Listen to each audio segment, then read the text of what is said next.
अगर यदि वो नादान आत्मा परम संत से नाम लेकर के विधिवत साधना करता तो या तो पार हो जाता, नहीं तो मनुष्य जीवन मिलता। और मनुष्य जीवन में उसको कार भी मिलती, ड्राइवर भी मिलता, कोठी मिलती, फिर भक्ति भी मिलती, वह शेष अधूरी भक्ति फिर पूरी हो जाती। इसलिए गीता जी अध्याय नंबर 16 के श्लोक 23 में कहा कि शास्त्र विधि को त्याग कर जो मनमाना पूजन करते हैं, आचरण करते हैं, उनका ना तो कोई सुख हो, ना कोई गति हो, ना उनको कोई लाभ हो, किसी प्रकार का भी कोई सुख नहीं होता, ना उसको कोई सिद्धि प्राप्त हो। अब जैसे वो कुत्ता बन गया, पिछले जन्म का पुण्यकर्मी प्राणी था, उसने मनमर्जी आचरण से साधना की, उससे दान भी किया, वह किया हुआ दान तो मिल गया उसको, लेकिन मिला कुत्ते के जन्म में। और कुत्ते का जन्म में उसको जो कुछ किया था वो सारी फैसिलिटी जी भगवान ने दे दी, और फिर बनेगा सूअर, बताओ उसमें क्या फैसिलिटी मिलेंगी।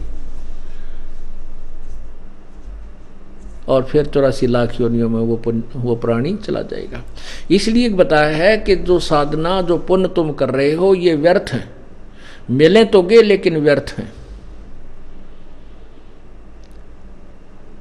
वेदों अनुसार साधना करने वाले प्राणी पूर्ण मोक्ष प्राप्त नहीं करते, 84 लाख योनियों में रहते हैं, ये चारों वेदों अनुसार साधना करने वाले। लेकिन 5वां वेद जो सवसम वेद है, वो परम पिता परमात्मा पूर्ण ब्रह्म के द्वारा प्रदत्त है। उसमें इन चारों वेदों वाला भी ज्ञान है, और साथ में वो पूर्ण ब्रह्म परमात्मा को पाने का अलग से जो विशेष साधना है वो उसमें और वर्णन है। चारों वेद व्यर्थ नहीं है, लेकिन ये कंप्लीट नॉलेज नहीं है, कंप्लीट ज्ञान नहीं है, कंप्लीट स्पिरिचुअल नॉलेज नहीं है। जैसे 10वीं मैट्रिक तक का जो सिलेबस है वो गलत नहीं है, लेकिन वो एमए और बीए का नहीं है, इनकम्प्लीट है। मैट्रिक तक का तो ठीक है, लेकिन बीए और एमए का उसमें नहीं है। ऐसे ही चारों वेदों से आगे जो नहीं जिन्होंने प्राप्त किया, वो 5वां वेद नहीं मिला। उस कारण से चारों वेदों अनुसार साधना करने वाले बहुत बड़े बड़े महापुरुष हुए हैं, बड़ी साधनाएं की हैं उन्होंने परमात्मा पाने के लिए, अपने जीवन की प्रवाह भी ना करके इतने कठिन साधनाएं की हैं उन्होंने, लेकिन वो शास्त्र विरुद्ध होने से उन्हें कोई लाभ नहीं मिला। अब आपको एक प्रमाण दिखाते हैं, थोड़ी सी झलक दिखाते हैं आपको कि वेदों अनुसार साधना करने वाले की क्या दुर्गति हुई। समझदार व्यक्ति को संकेत ही बहुत होता है। जैन धर्म के 24वें तीर्थकर श्री महावीर जैन जी, यही आत्मा पहले राजा ऋषभदेव जी के पोते मारीची थे, यही आत्मा। और राजा ऋषभदेव जी ने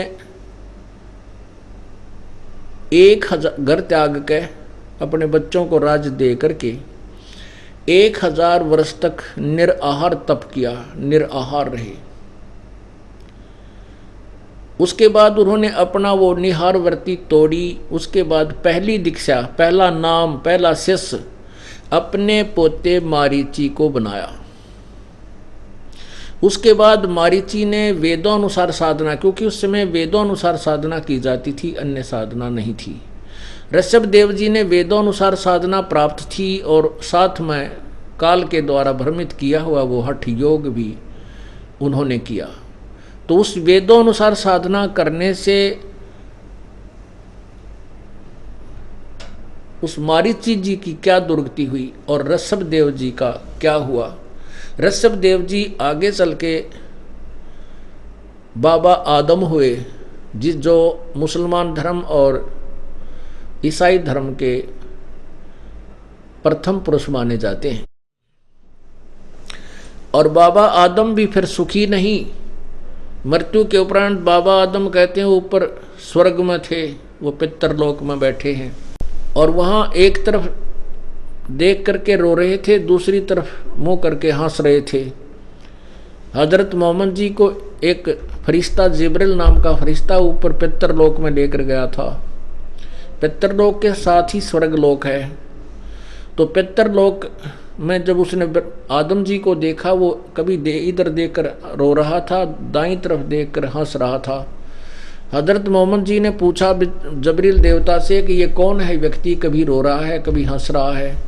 उस देवता ने बताया कि ये बाबा आदम है और ये दाईं तरफ इसकी पुण्यकर्मी प्राणी स्वर्ग में है और बाईं तरफ ये नरक है, इसमें इसके जो निकम्मी संतान थी वो इधर नरक में डाल रखी है।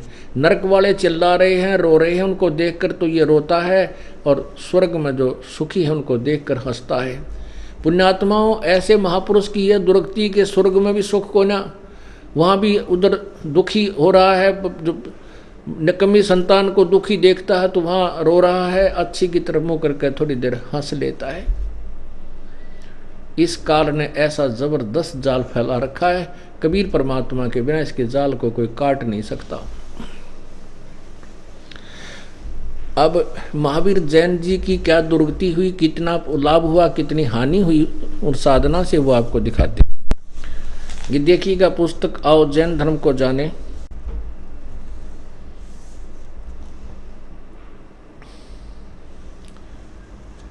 इसके लेखक हैं प्रवीण चंद्र जैन, M.A. शास्त्री। ये कहाँ से छपी है ये देखिएगा। आओ जैन धर्म को जाने। लेखक है प्रवीण चंद्र जैन, M.A. शास्त्री, जम्बूदीप, हस्तिनापुर। प्रकाशक है श्रीमती सुनीता जैन, जम्मूदीप, हस्तिनापुर, मेरठ। इसके 154 पृष्ठ पर आप देखेंगे बाबा आदम कौन थे।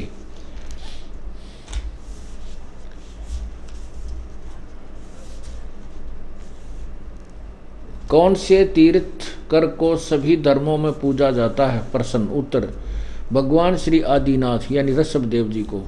प्रश्न, इस्लाम धर्म में भगवान आदिनाथ यानी ऋषभदेव जी को क्या माना गया है? उत्तर, बाबा आदम, आदम बाबा। अब हम आपको महावीर जैन जी की उपलब्धि बताते हैं, जिन्होंने अपने मनमुखी साधना की, यानी वेदों अनुसार साधना की और ऋषभदेव जी से डायरेक्ट उपदेश लिया, जो कि जैन धर्म का प्रथम तीर्थकर माना जाता है, प्रवर्तक माना जाता है। उनसे उपदेश लेने के बाद उस आत्मा की क्या दुर्गति हुई और क्या कितने समय तक उसने स्वर्ग प्राप्ति हुई, ये देखिएगा। इसी पुस्तक के प्रश्न नंबर 293 से शुरू करते हैं। विशेष प्रकरण, श्री महावीर भगवान के अन्य कौन कौन से नाम हैं? उत्तर, अन्य 5 नाम हैं, वीर, अतिवीर, सन्मति, महावीर एवं वर्धमान। अब हम 294 पृष्ठ पर आते हैं। महावीर भगवान के जीव का कथन कहाँ से प्रारंभ होता है? उत्तर दिया है पुरूरा नामक भील की पर्याय से। पुरूरवा भील कौन था और उसने क्या किया?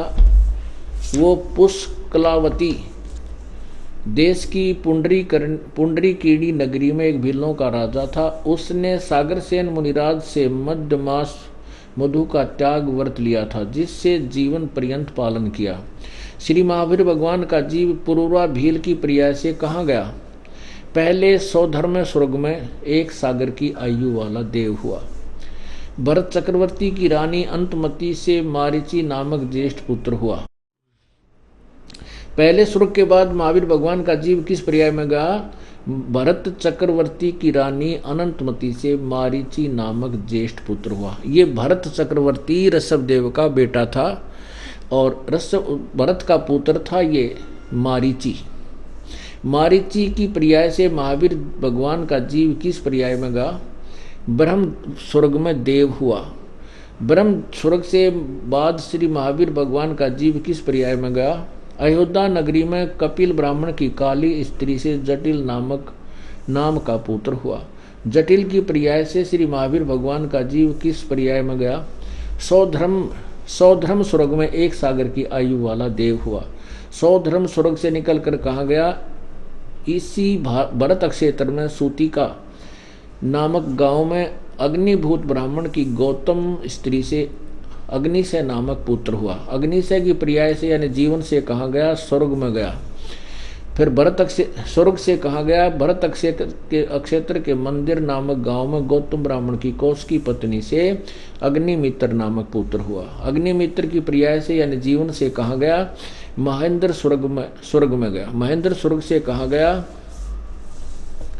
295 पे मंदिर नगर में शाल्क्य ब्राह्मण की पत्नी से भारद्वाज नामक पुत्र हुआ। भारद्वाज के शरीर से पर्याय से महावीर भगवान का जीव कहा गया महेंद्र स्वर्ग में देव हुआ। महेंद्र स्वर्ग से कहा गया इतर नगोद में एक सागर की आयु वाला नगोदिया जीव हुआ। नगोद से निकलकर श्री महावीर भगवान का जीव कहा गया। अब सुनियो कमाल की बात। अनेकों भाव यानी जीवन धारण किए जो इस प्रकार हैं। ओहो पुण्यात्माओं, जिनकी भांग का नशा उतर गया होगा ना ये ज्ञान सुनकर, उनको ये स्थिति देख के इस महापुरुष की तो नींद नहीं आओगी। रात को डट कर भजन करोगे इस मालिक के जो आपको यथार्थ भक्ति मिल गई है। और जिनका नशा उतरा नहीं है वो तो बात धीरे धीरे, क्योंकि घना नशा हो रहा है, उतर जाएगा। इसी सत्संग रूपी एंटीबायोटिक ज्ञान सुनने से सब नशा एक दिन इस भांग का, काल की भांग का उतर जाएगा और फिर केवल एक परमेश्वर की चाह रह जाएगी। यहाँ की कोई वस्तु आपकी इच्छा ही नहीं रहेगी। यहाँ की वस्तु तो आपको परमात्मा हंग देगा, क्योंकि आपके पुण्य से रास्ता आपको ऐसा बता दिया, ना चाहते हुए देगा भगवान आपको। ब्रह्मा विष्णु महेश जैसे आपने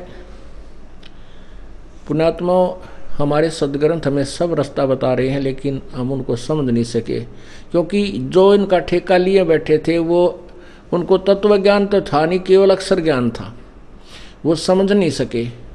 तो वो वर्णन आपको गीता जी अध्याय नंबर 3 में दिखाऊंगा कि न चाहते हुए भी ये ब्रह्मा विष्णु महेश आपको फल देंगे। कब देंगे, कैसे देंगे, वो तरीका बताऊंगा। अभी पहले ये चैप्टर, ये विषय पूरा कर लेते हैं। अब महावीर जैन जी की क्या दुर्गति हुई।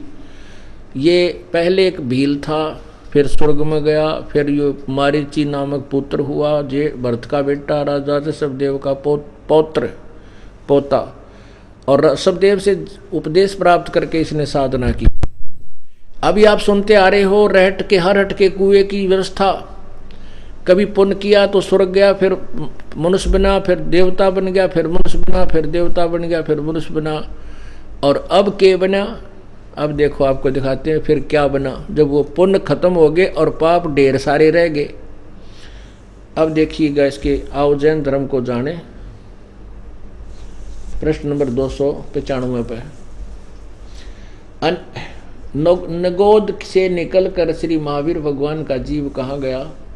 अनेकों भाव धारण किए इस प्रकार हैं।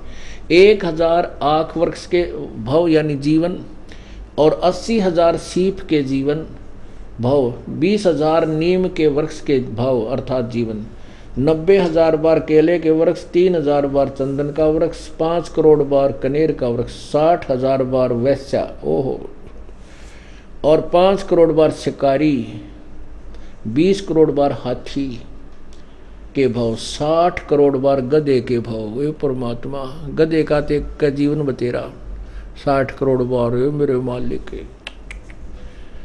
और 30 करोड़ बार कुत्ता, ओए होए, कुत्ते का तो एक का दिन बतेरा दुख का। 30 करोड़ बार कुत्ते के भाव, 60 करोड़ बार नपुसंक के भाव, 20 करोड़ बार स्त्री के भाव, 90 लाख बार धोबी के भाव, 8 करोड़ बार घोड़े के भाव, 20 करोड़ बार बिल्ली म्याऊ म्याऊ हो तुरेगी, 60 लाख बार गर्भपात के मरण से, 80 लाख बार देव पर्याय को प्राप्त हुआ। अब देखो 80 लाख बार तो देवता भी बनाइए, देव भी बना, यानी स्वर्ग में भी गया, और केवल 80 लाख बार, और ये देखो 20 करोड़ बार बिल्ली, 60 लाख बार गर्भपात में मरण है, और ये 60 करोड़ बार, 20 करोड़ बार हाथी, 60 करोड़ बार गधा, 30 करोड़ बार कुत्ता। ओ हो, हे भगवान, हे परमात्मा, हे मालिक मेरे। अब पुण्यात्माओं, 80 लाख बार देवता भी बन गया, के चाटो देवता ने गधा बन गया 60 करोड़ बार, और 30 करोड़ बार कुत्ता बन गया, के काम आई वो देवता पदवी इसके। तो पुण्यात्माओं, यहाँ से पीछा छुटवाने के लिए परमात्मा ने केवल एक ही मार्ग बताया है, अगरम मगरम छोड़ के सीधे होकर के मालिक के चरणों में लग जाओ और भूल जाओ इस नकली संसार को। अब आगे देखो इस महावीर जैन कैसे हुआ और फिर इसने आगे कितने पाखंड मत चलाए, ये देखिएगा। 80 लाख बार देव पर्याय को प्राप्त हुआ। उपरोक्त भाव को प्राप्त करने के बाद श्री महावीर भगवान ने किस पर्याय को प्राप्त किया? राजगृह नगर में सथावर नाम का ब्राह्मण हुआ। सथावर के जीवन से कहा गया महेंद्र स्वर्ग में 7 सागर की आयु वाला देव हुआ। राजगृह, फिर उसके महेंद्र स्वर्ग से कहा गया राजगृह में विश्वभूति राजा की जैनी रानी से विश्वनंदी नाम का पुत्र हो गया। विश्वनंदी की पर्याय से कहा गया महाशुक्र स्वर्ग में देव हुआ। उस शुक्र स्वर्ग से कहा गया त्रिपृष्ठ नामक नारायण हुआ। त्रिपृष्ठ नारायण से कहा गया 7वें नरक में गया। ओए होए, 7वें नरक में। और 7वें नरक से महावीर जीव भगवान का जीव कहाँ गया? एक बार फिर नरक में गया। ओए होए, सिंहगिरी पर्वत पर सिंह हुआ और पुनः प्रथम नरक में गया। प्रथम नरक से निकलकर श्री भगवान महावीर का जीव कहाँ गया?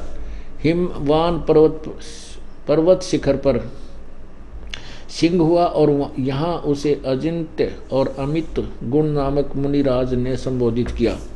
सिंह का जीव से कहाँ गया? सौधर्म स्वर्ग में देव केतु नामक सिंह केतु नामक देव हुआ। कनक पर, फिर वहाँ से कहाँ गया? कनक पर्व नगर में राजा कनपुंख विद्याधर और रानी कनकमाला से कनकोजल नामक पुत्र हुआ। कनकोजल से आगे कहाँ? 7वें स्वर्ग में देव हुआ। 7वें स्वर्ग से कहाँ गया? उदयनगरी में राजा वज्रसेन की शीलवती रानी से हरिसेन नामक पुत्र हुआ। हरिसेन के जीवन से कहाँ गया? महाशुक्र स्वर्ग में देव हुआ। फिर शुक्र स्वर्ग से कहाँ गया? घातकी खंडी में पूर्व विदेही की पुष्कलावती देश की पुंडीकिनी नगरी महाराजा सुमित्र रानी मनोरमा से प्रियमित्र नामक चक्रवर्ती हुआ। प्रियमित्र से कहा गया? सहस्रा स्वर्ग में देव हुआ। सहस्रा स्वर्ग से कहा गया? जम्बूद्वीप के छत्रपुर में नंदीवर्धन राजा की वीरमती रानी से नंद नामक पुत्र हुआ। नंद के जीव से पुष्पोत्तर विमान में देव हुआ और फिर तदनंतर 24 में तीर्थ कर श्री महावीर भगवान होया। और तेरा गजब। श्री महावीर भगवान के जीव ने कितने पाखंड मत चलाए? 363 पाखंड मत चलाए। आप पे लिखे हैं कि पाखंड मत चलाए इसने, फिर आगे क्योंकि पाखंड मत है जो भक्ति सही मिली। सही भक्ति वेदों से प्रारंभ होती है जो 10वीं तक की है। इसको भी ये ऋषिजन ढंग से नहीं समझ सके क्योंकि काल ने इसमें भी पचेड़ा करवा दिया। जैसे ब्रह्मा जी जब सबसे पहले इसको ब्रह्मा जी को कमल के फूल पर रख दिया इन्होंने, फिर हौस में लाए। इस काल ने ये सारी कला काल की है।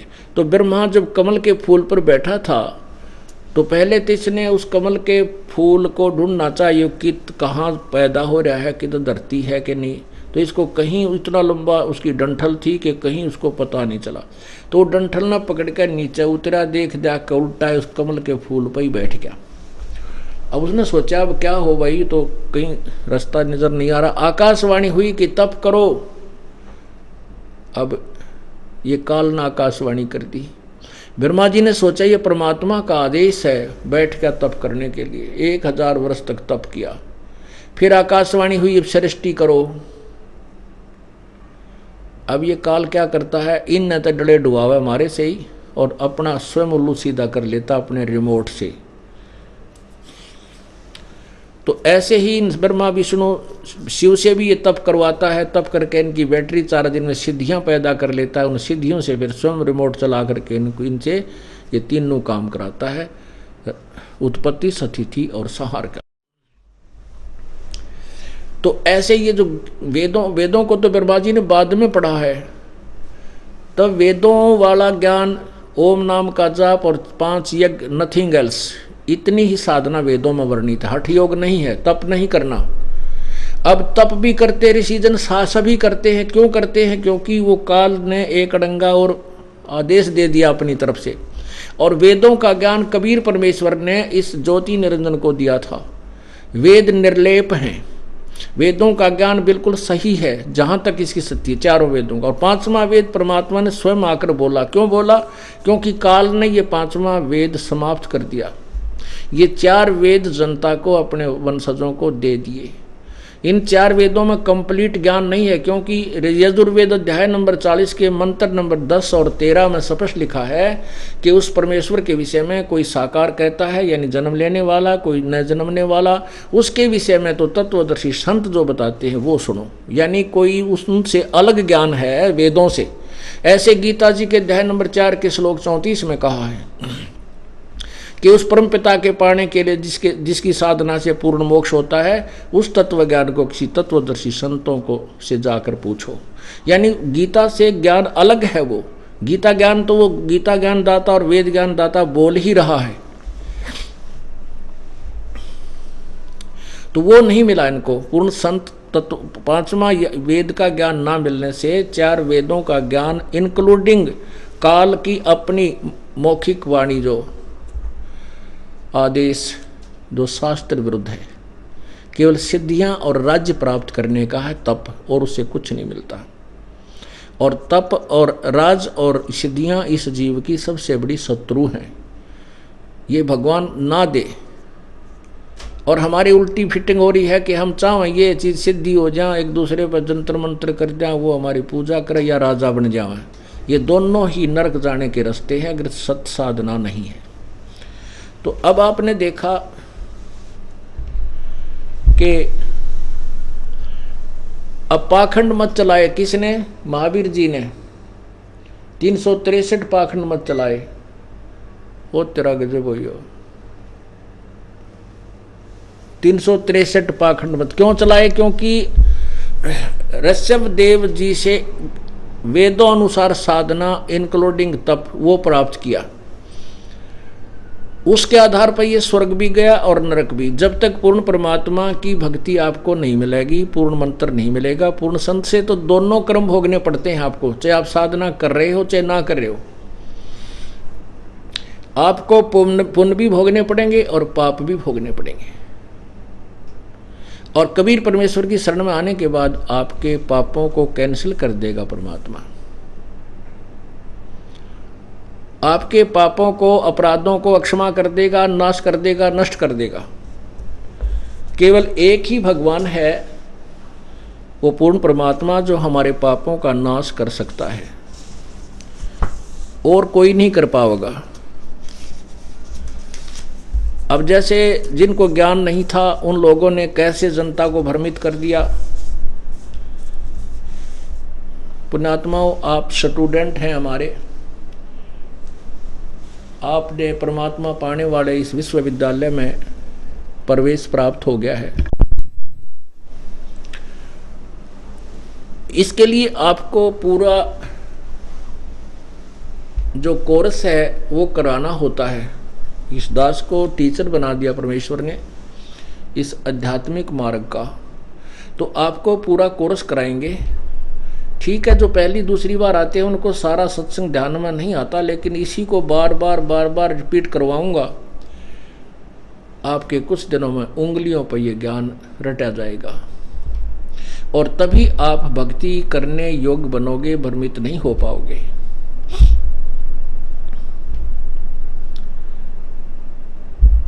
अब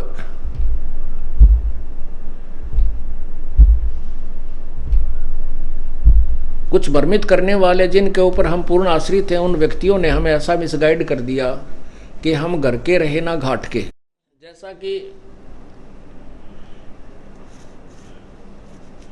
आर्य समाज प्रवर्तक स्वामी दयानंद जी की थ्योरी है। वो कहते हैं कि वेद ज्ञान सर्वश्रेष्ठ है, वेद में जो लिखा है वो सत्य है, उसके विपरीत अगर किसी की भी कोई व्याख्या है, वेद के विरुद्ध वो है, वो हम मानेंगे नहीं, वो माननी भी नहीं चाहिए। स्वामी जी ने लिखा है कि ये सत्यार्थ प्रकाश मैंने वेदों अनुसार लिखा है, वेदों का निष्कर्ष लिखा है। अर्थात जो वेद कहते हैं उसी को मैंने सिंपल करके अनुवादित करके उसको आपके समक्ष सत्यार्थ प्रकाश रूप में पेश किया है। अब देखिएगा सत्यार्थ प्रकाश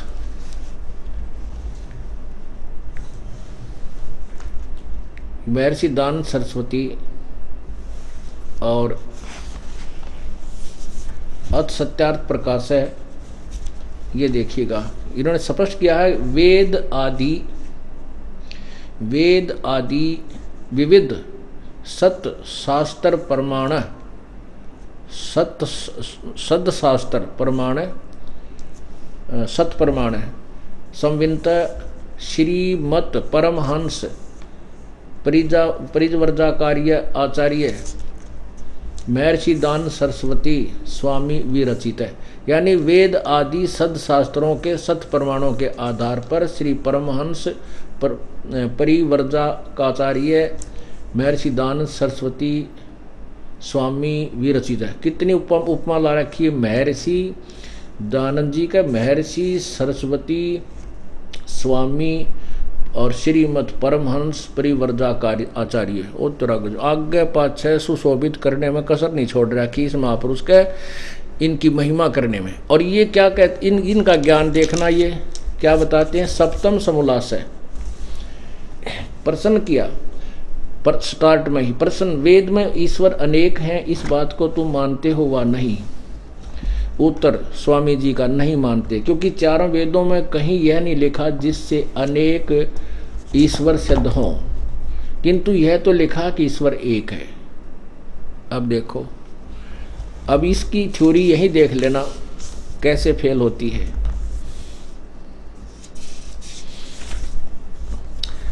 अब 154 पृष्ठ पर इसी सत्यार्थ प्रकाश के प्रश्न किया कि ईश्वर साकार है व निराकार? उत्तर स्वामी जी का निराकार।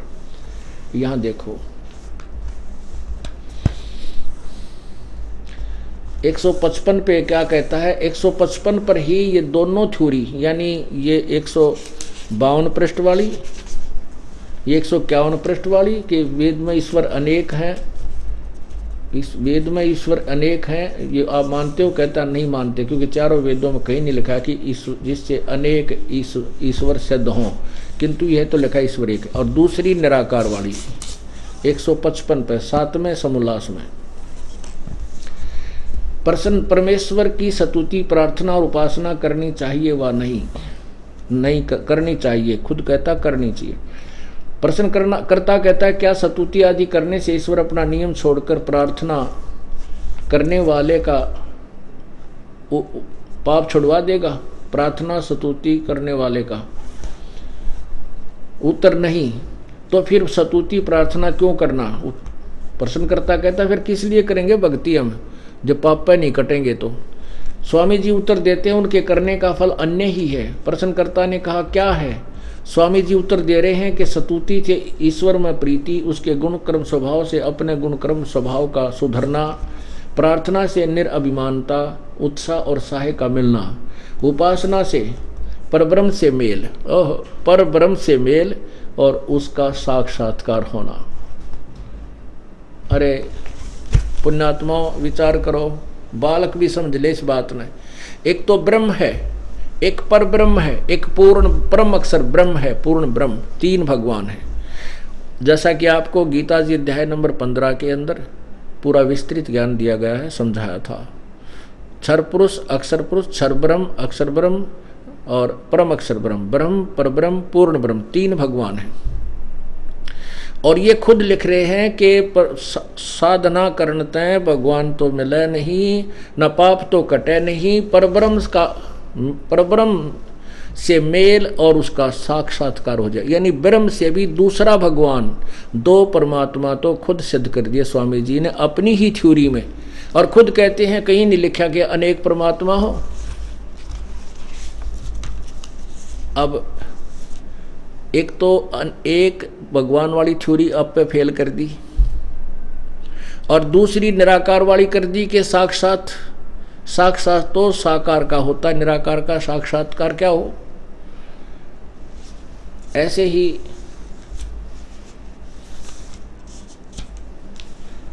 यहां देखिएगा अध्याय नंबर 1 का समोल्लास प्रथम में 17 पृष्ठ पे ये कहाँ से प्रकाशित है ये देखिएगा पहले, क्योंकि ये भ्रमित हो जाते हैं। ये है, प्रकाशक है वैदिक यति मंडल, दानंद मठ, दीनानगर, पंजाब से। और प्रकाश छपा कहाँ से है? मुद्रक है आचार्य प्रिंटिंग प्रेस, दानंद मठ, गोहाना मार्ग, रोहतक। ये यहाँ से छपा है। अब देखना, ये समोल्लास नंबर 1 और 17 पृष्ठ पे क्या बताया है? इस धातु से ईश्वर शब्द सिद्ध होता है। ईश, इष्टे, ऐश्वर्यवान, इस वर्तते स ईश्वर है, जिसका सत्य विचारशील ज्ञान और अनंत ऐश्वर्य है। इससे उस परमेश्वर का नाम ईश्वर है। ये क्या लिखा है? ईश्वर है। अब परमेश्वर शब्द दिखाएंगे आपको।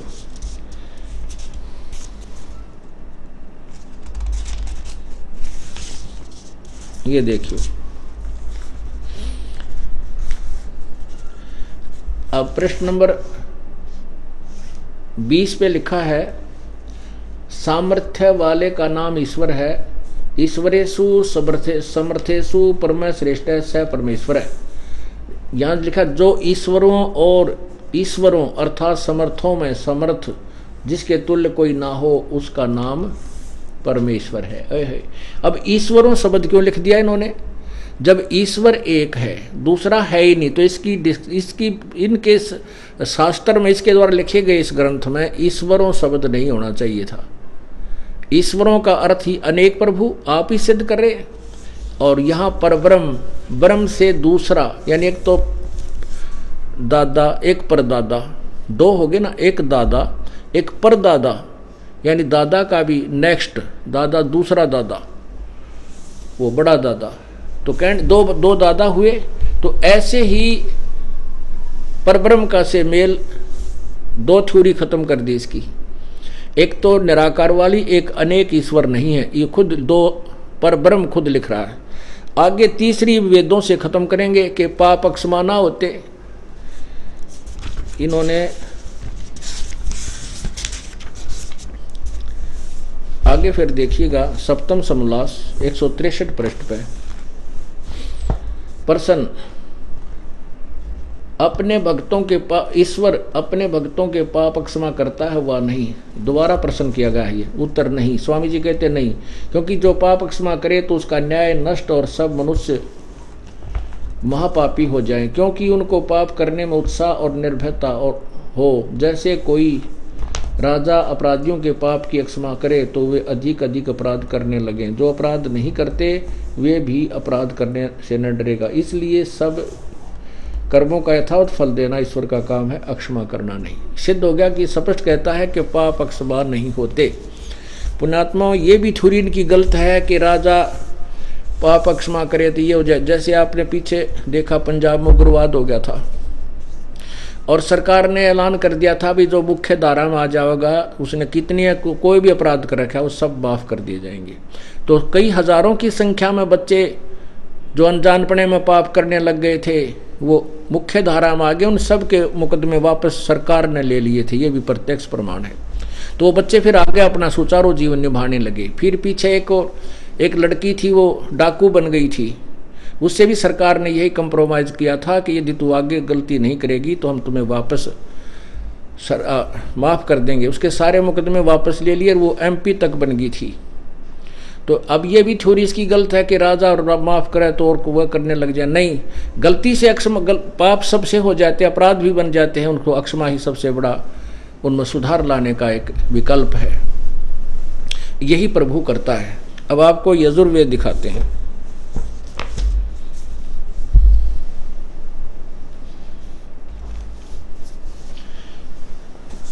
अब वेद कहते हैं परमात्मा गौर पाप काट दे, स्वामी जी कहते पाप कटे नहीं। तो स्वामी जी की थ्योरी वेदों अनुसार नहीं है। वेदों अनुसार नहीं है तो यह झूठी है और कति व्यर्थ है, किसी काम की कोड़ा। उन्हीं के सिद्धांत अनुसार वो कहते हैं कि यदि वेदों विरुद्ध किसी के वचन है हमें मान्य नहीं और किसी को भी नहीं होने चाहिए। खुद कहते हैं कि मेरी भी थ्योरी वेदों विरुद्ध है तो वो भी नहीं माननी चाहिए। तो इनकी थ्योरी तो सारी वेद विरुद्ध है। तो इसको त्याग देना चाहिए, इसी में हमारा हित है। और हमें कोई शौक नहीं है इन महापुरुषों के विषय में कुछ कहना, ना हम इनको चोर कहते, ना ठग कहते, और ना ही हम इनको बुरा कहते, लेकिन ज्ञानहीन अवश्य कहते। इनको ज्ञान नहीं था, केवल एक अक्षर ज्ञान था ओनली, वो भी संस्कृत भाषा का। अब जिसको संस्कृत भाषा आती है और अंग्रेजी ना आती तो अंग्रेजी में विद्वान, वो विद्वान कहाँ हुआ? एक भाषा का विद्वान हुआ। और महर्षि की पदवी तो बहुत दूर की बातें हैं। अब देखिएगा यजुर्वेद, ये महर्षि दानव सरस्वती इनके द्वारा अनुवादित है। ये कहाँ से छपा है ये भी देखिए। प्रकाशक है सार्वदेशिक आर्य प्रतिनिधि सभा 2/5 महर्षि दानव भवन, रामलीला मैदान, नई दिल्ली। और इसमें ये स्वामी दानंद जी द्वारा इसका अनुवाद है। यजुर्वेद आर्य भाषा संपूर्ण 40 अध्याय महर्षि दानव सरस्वती कृत।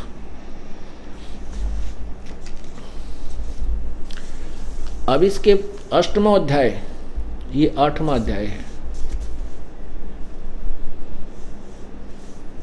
पृष्ठ 241 पे ये संस्कृत लिखी है, ओनली इसका मूल संस्कृत है। 242 पर इसका अनुवाद किया है स्वामी दानंद जी ने, 242 पर यजुर्वेद।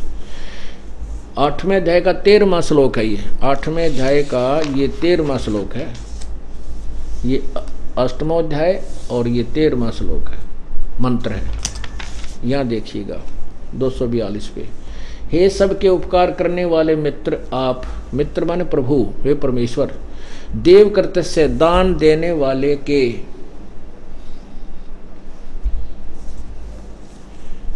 अब एन से माने अपराध, एन से शब्द देखना ध्यान से, क्योंकि आप अक्षर ज्ञान युक्त हैं।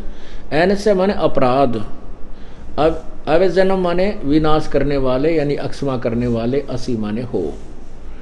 मनुष्य कृत्य से साधारण मनुष्यों के किए हुए, एन से माने अपराध के, अवजन्म माने विनाश यानी अक्षमा करने वाले, नाश करने वाले आप हो। पिता के किए हुए, एन से यहाँ भी पाप कह दें तो अपराध कहें तो अच्छा है, विरोधाचरण, इन्होंने विरोधाचरण लिखा है। एन से यानी विरोधाचरण के दूर अच्छी प्रकार हरने वाले हो।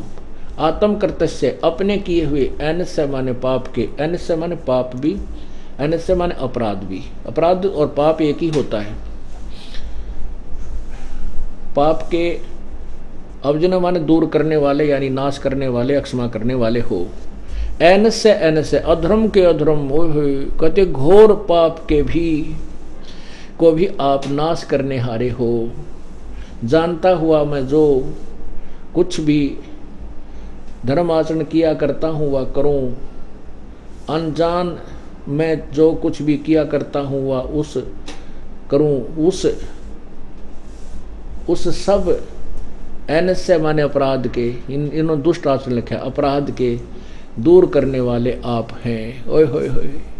अब भगवान तो वेदों में लिख रहा है, वेद तो कह रहे हैं कि परमात्मा हे पूर्ण ब्रह्म कबीर परमेश्वर, आप घोर पाप को भी नाश कर सकते हो, और जाने अनजाने में जो भी हमसे पाप हो जाते उनको भी आप क्षमा कर देते हो।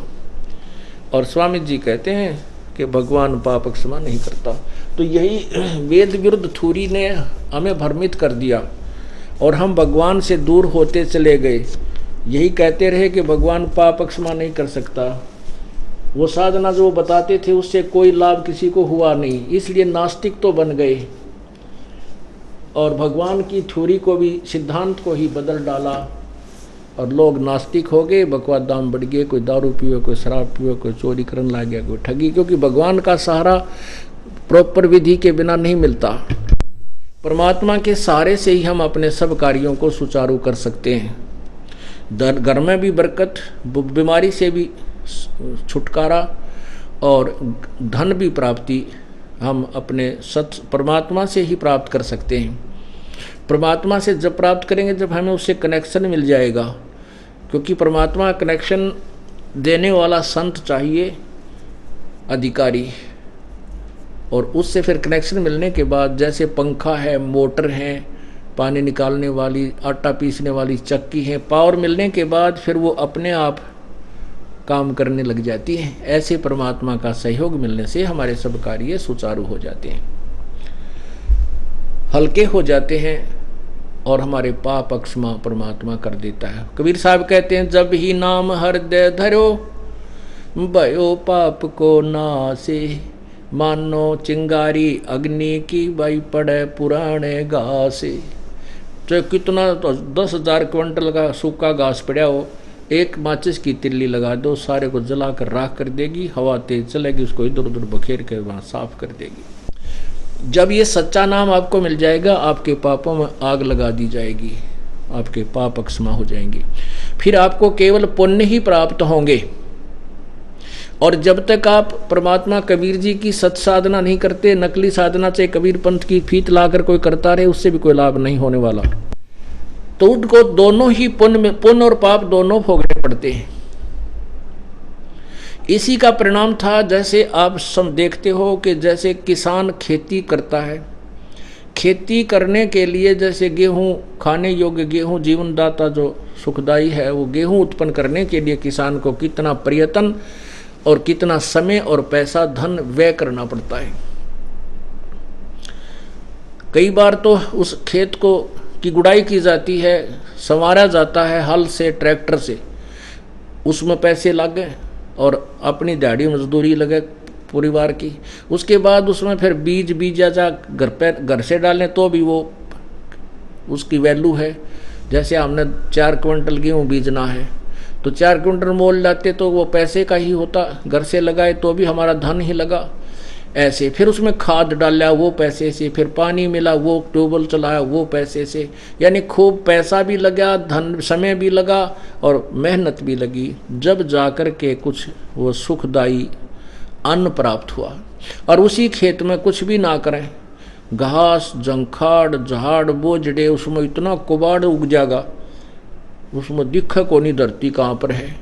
तो ऐसे ही ये मनुष्य जीवन रूपी जो क्षेत्र है, ये खेत है हमारा, इसमें इस खेत में पुण्य करने के लिए तो हमें मेहनत भी करनी पड़ेगी, सिमरन भी करना पड़ेगा, धर्म भी करना पड़ेगा, 500 यज्ञ भी करनी पड़ेंगी, जब जाकर के कुछ पुण्य व सुखदायी कणक मिलेगी।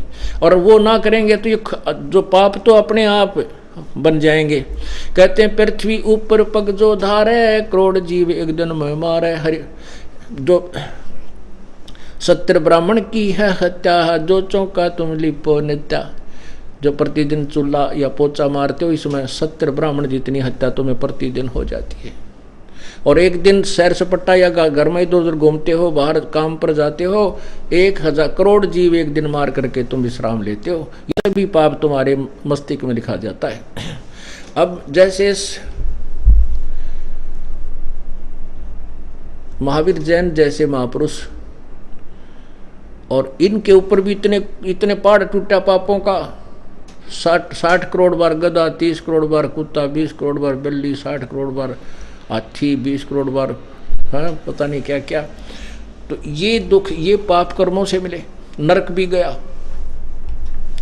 तो इसमें दोनों ही भोग भोगने पड़े उसको। पुण्य के लिए 80 लाख बार देवता भी बना, या राजा भी बना, और फिर नरक में भी गया। तो इससे जो पुण्य थोड़े बने और पापों का ढेर गना बन गया। इस सिद्धांत को समझाने के लिए आपको ये इतनी व्याख्या, इतनी सारी जो भूमिका बनानी पड़ती है। अब हम आपको बताते हैं कि जब हम सत्य साधना करेंगे तो आपको ये हमारा जो कर्म का फल है वो ये देवता बिना मांगे देंगे। आप इनकी पूजा करते रहो, कतई नहीं दे सकते। जैसे आप कहीं नौकरी करते हो, आप नौकरी करते हो सरकार की, तो सरकार की पूजा करो, उसकी सेवा करो, सर्विस सरकार की करो। उसको छोड़कर आप किसी और दूसरे अधिकारी की करने लग जाओगे, नौकरी दोगे छोड़, वो अधिकारी कितने देगा? तो 500 रुपये दे देगा महीने में, गणे तिगने, ज़्यादा से ज़्यादा 1000 दे देगा, घना बड़ा होगा तो। और वहाँ आपको कितनी तनख्वाह मिलती थी, सारी फैसिलिटीज़ मिलती थी, तो वो ही करनी पड़ेगी आपने, ना कि उसको छोड़कर अधिकारी से कितना प्यारा बोलता हो वो आपको वो तनख्वाह नहीं दे सका जो सरकार देगी। अब आपको दिखाते हैं गीता अध्याय नंबर 3 में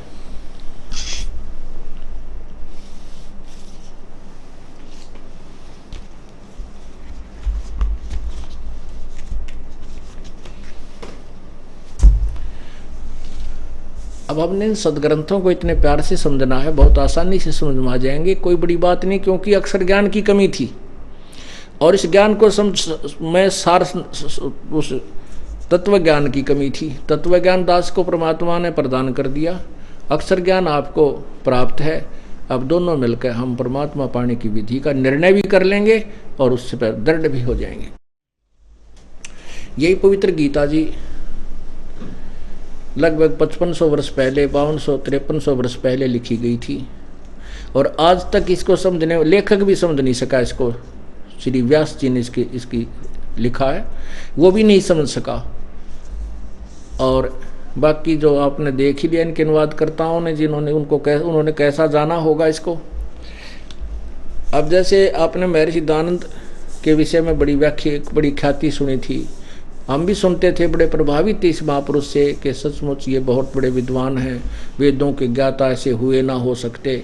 हमारे अंदर ये छाप लगी थी, जब तक हमें ज्ञान नहीं था, हमारी आंखें नहीं बनी थी, सुनी सुनाई दंत कथा से हम इसके ऊपर बड़े प्रभावित थे। और इसी के कारण, इसी जब मुझे आदेश मिला कि तू उपदेश कर और सत्संग कर, उपदेश दे, उसके बाद मैंने देखा कि दयानंद जी की थ्योरी को भी साथ लूँ, क्योंकि बड़े विद्वान पुरुष थे, बड़े महापुरुष थे। सत्यार प्रकाश को फिर दोबारा उस तत्व ज्ञान के चश्मों से देखा, अरे तेरा गजब, ये सारा गोबर भरा इसमें था, एक भी ज्ञान ऐसा नहीं जो कि संसार में समझाया जा सके। जब पटक्या ठा गए हो, लेकिन ये रखना इसलिए पड़ता है कि आपको दिखाने के लिए शास्त्र के इसमें यू गंध भरा है, नहीं तो ये घर पर रखने का भी कोई ना, इसमें इतने बेहुदे विचार भरे हुए हैं। चौथे समोल्लास में आदमी घर का सदस्य, दो बैठ के बाण बेटी भाई पढ़ नहीं सकते इसको इकट्ठे। और आध्यात्मिक ज्ञान का जी सारो काट रखा, आपको समक्ष रखे दिया दास ने।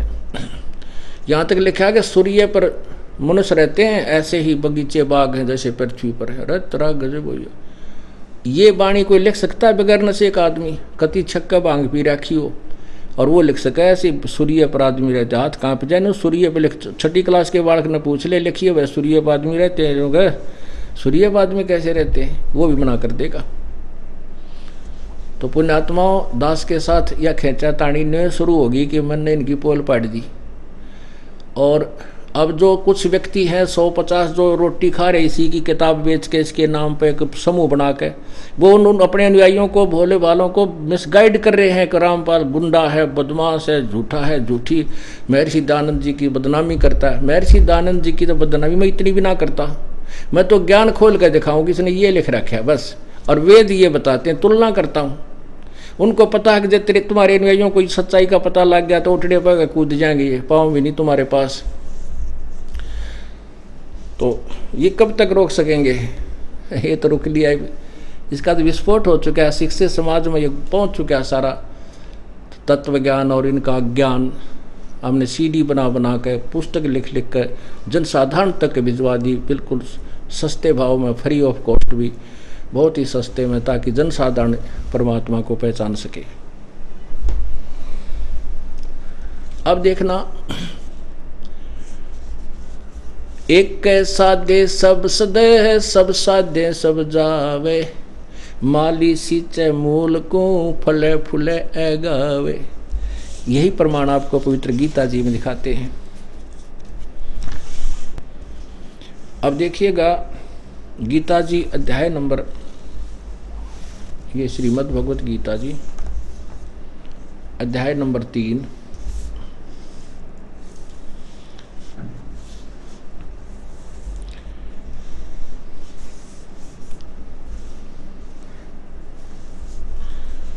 तू शास्त्र विहित यानी शास्त्र अनुकूल, जो शास्त्रों में लिखी हुई साधना है, कर्तव्य कर्म कर, क्योंकि कर्म न करने की अपेक्षा यानी एक स्थान पर हठयोग करने की अपेक्षा कर्म करना श्रेष्ठ है। तथा कर्म न करने से तेरा शरीर निर्वाह भी तो नहीं होगा, सिद्ध होगा। अच्छा आगे देखो, इसी में फिर 9वें, ये 8वां श्लोक पढ़ा आपने, अब 9वां देखो। यज्ञ के निमित्त किए जाने वाले, यज्ञ के निमित्त किए जाने वाले कर्मों से अतिरिक्त दूसरे कर्मों में लगा हुआ यह मनुष्य समुदाय कर्मों से बंधता है। इसलिए अर्जुन तू आसक्ता से रहित होकर उस यज्ञ के निमित्त ही भली भांति कर्तव्य कर्म कर। अब कर्तव्य शब्द क्यों लिखा है इन्होंने, यानी जो करने योग्य है, जो शास्त्र अनुकूल साधना वो कर, और हठ योग करना कोई फायदा नहीं, तप करना ये तो मूर्खा की साधनाएं हैं। यदि तू ऐसे बैठा रहेगा तो तेरा निर्वाह कैसे होगा, काम भी कर और भक्ति भी कर। यही परमात्मा अपने सवसम वेद में कहते हैं, नाम उठत नाम बैठत नाम सोत जागवे, नाम खाते नाम पीते नाम से ती लागवे। जन साधारण भी भक्ति कर सकता है, गरीब से गरीब कर सकता है, रोगी भी कर सकता है। तो ऐसे आप अपनी भक्ति करके स्वस्थ भी होंगे और मुक्त भी होंगे, धनी भी होंगे। अब देखिए 3 अध्याय का 10वां श्लोक। अब क्या बताया कि प्रजापति ब्रह्मा ने कल्प के आदि में यज्ञ सहित प्रजाओं को रचकर उनसे कहा था, तुम लोग इस यज्ञ के द्वारा वृद्धि को प्राप्त हो। यह यज्ञ तुम लोगों को इच्छित भोग प्रदान करने वाला है। अब 11 में देखिए, इस यज्ञ के द्वारा देवताओं को उन्नत करो। ओए हो, ये गहरा पॉइंट है।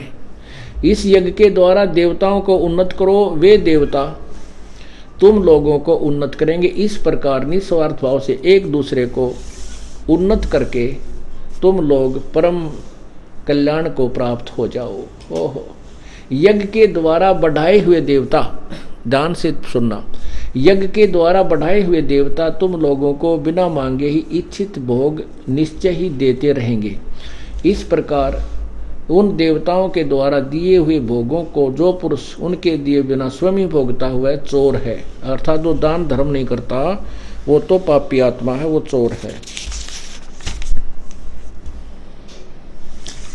यज्ञ से बचे हुए अन्न को खाने वाले श्रेष्ठ पुरुष सब पापों से मुक्त हो जाते हैं, और जो पापी लोग हैं वे अपना शरीर पोषण करने के लिए अन्न पकाते हैं और वे तो अपाप ही खाते हैं। अब 14-15 में और कमाल है, वो इसके बाद आपको बताएंगे, इसी की तुरंत ही। आप जी ने गीता अध्याय नंबर 3 के श्लोक 10, 11, 12 और 13 में सुना कि जो यज्ञ नहीं करते, कहते ब्रह्मा ने प्रजा की उत्पत्ति करके ये कहा था तुम यज्ञ करो, और ये यज्ञ माने साधनाएं, अनुष्ठान, शास्त्र अनुसार साधनाएं करो, और ये साधनाएं तुम्हें वृद्धि को प्राप्त करेंगी, तुम्हें समृद्ध बनाएंगी। यज्ञ के द्वारा इन देवताओं को उन्नत करो, और उन्नत यज्ञ के द्वारा बढ़े हुए देवता तुम्हें फिर उन्नत करेंगे।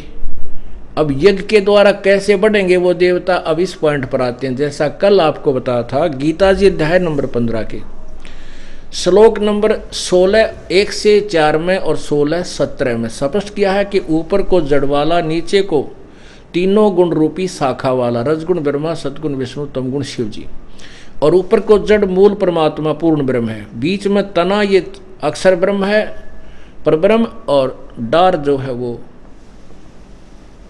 ब्रह्म है, ये काल है।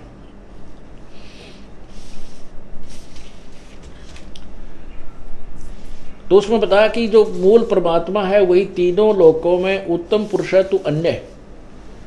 ऊपर को जड़ वाला, नीचे को तीनों गुण रूपी शाखा वाला, ये उल्टा लटका हुआ संसार रूपी वृक्ष है।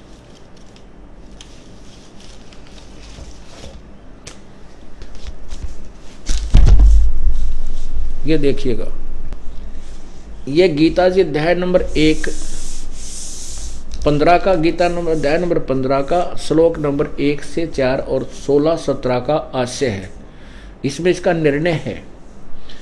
अब ऊपर को मूल परमात्मा, ये जड़ रूपी भगवान तो परम अक्षर ब्रह्म है, पूर्ण परमात्मा है, परम अक्षर ब्रह्म, और ये तना है, ये क्षर ब्रह्म, अक्षर ब्रह्म है, ये परम अक्षर ब्रह्म है, ये अक्षर ब्रह्म है, अक्षर पुरुष भी कहते हैं इसको, परम अक्षर पुरुष भी कहते हैं, और ये तना जो है ये क्षर ब्रह्म है, और ये तीन इस डार, ये डार समझो, ये डार है, तना तो है अक्षर पुरुष, और डार मोटी डार निकलती है, ये एक क्षर पुरुष है यानी ब्रह्म है, और ब्रह्म इस डार से फिर 3 शाखाएं हैं, रजगुण ब्रह्मा, सतगुण विष्णु, तमगुण शिव जी, और ये पत्ते हैं।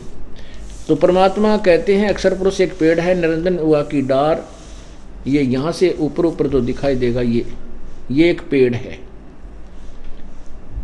और निरंजन हुआ की डार ये ब्रह्म, इसका एक मोटी डार है, और तीनों देवा शाखा है, ये पात रूप संसार। हम यहाँ हैं, हम आगे हैं, यहाँ से खुराक चलती है, आहार चलता है, ये भक्ति करके यहाँ से शक्ति प्राप्त करते हैं, फिर यहाँ से शक्ति आती है तना में, तना से डार में, डार से शाखाओं में, फिर जो भी जिस देवता की क्या आश्रित है, जिसकी ड्यूटी लगाई है, उनको फिर यहाँ संसार रूपी पत्तों को इन्हीं से आहार मिलता है।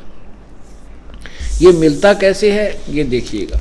अब जैसे हमने शास्त्र, अभी आपने गीता जी अध्याय नंबर 3 के श्लोक नंबर 10 से 13 में सुना कि शास्त्र विहित, शास्त्र अनुसार जो साधना की जाती है वही साधना लाभदायक है।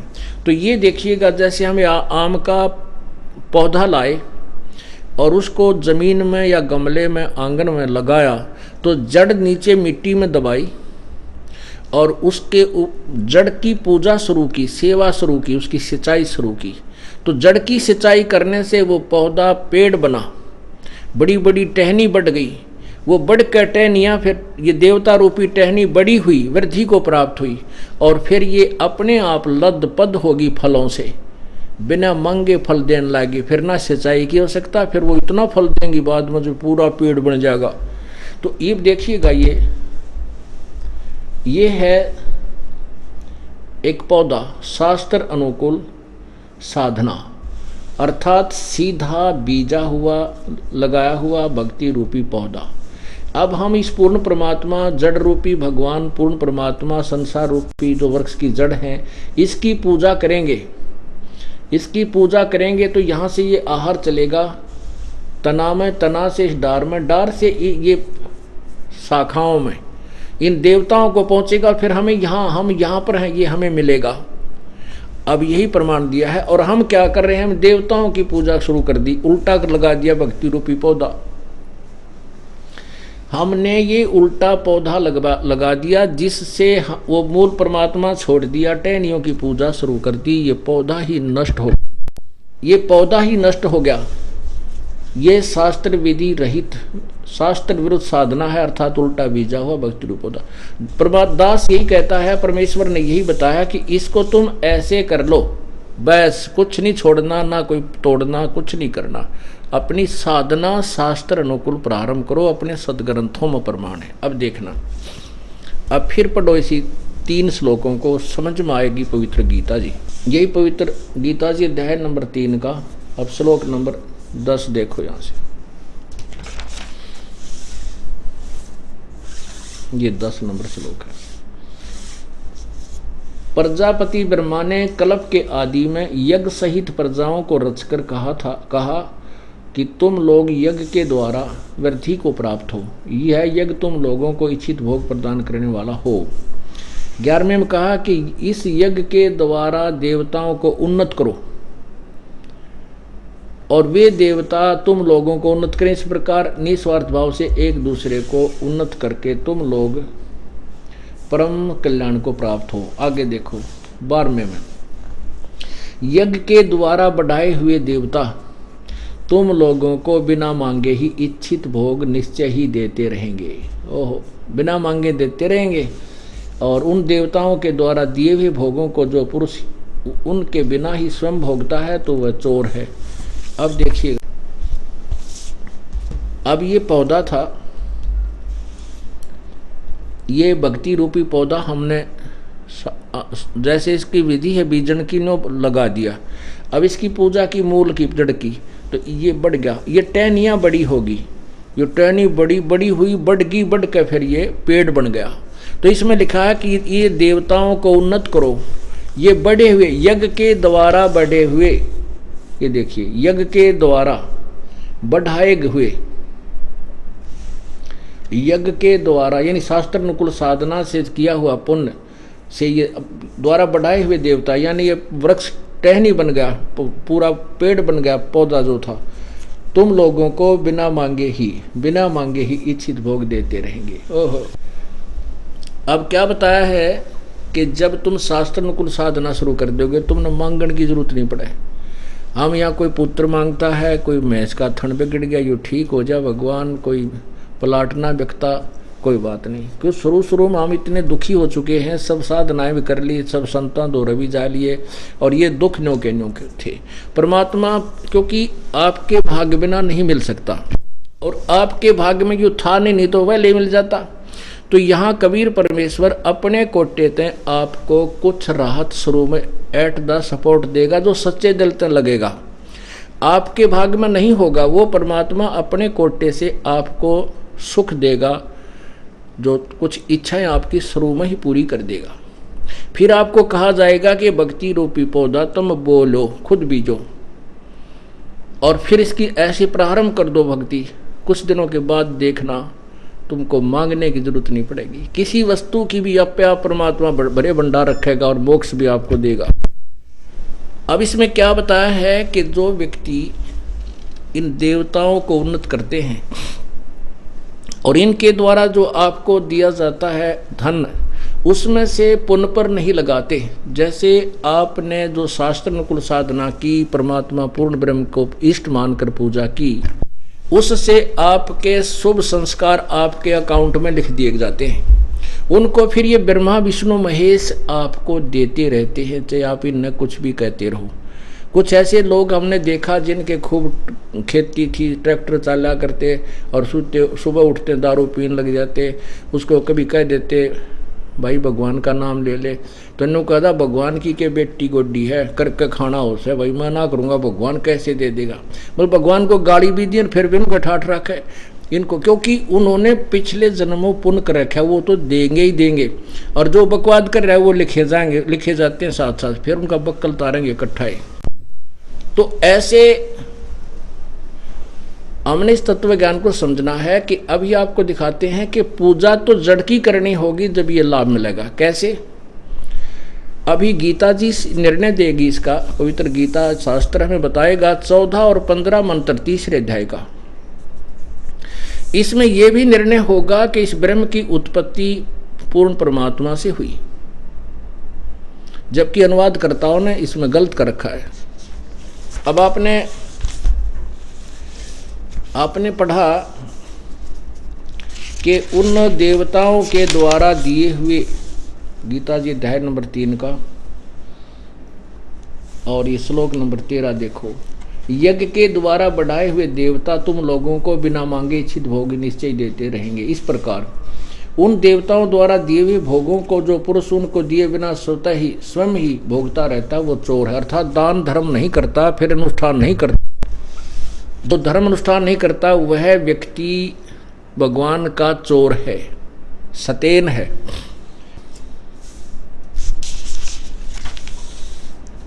अब 13वें श्लोक में लिखा है, ये 13वां श्लोक है, यज्ञ से बचे हुए अन्न को खाने वाले श्रेष्ठ पुरुष सब पापों से मुक्त हो जाते हैं। मुक्त हो जाते हैं, और वे जो पापी लोग हैं अपना शरीर पोषण के लिए ही अन्न पकाते हैं, वे तो पाप को ही खाते हैं। इसका भावार्थ है कि जो परमात्मा ने आपको सुविधा दी है, धन दिया है, उसमें से परमात्मा के नाम आप नहीं लगाते हो तो आप अपना केवल पेट भरने के लिए मौज मस्ती करते हो, 6 प्रकार की सब्जी बनाओ, हलवा पूरी खीर खाकर हैं, और उसका वैसे ही बर्बाद कर रहे हो और दान धर्म विधिवत नहीं कर रहे हो, तो आप पाप को ही खा रहे हो, आप परमात्मा के दोषी अपराधी बन रहे हो।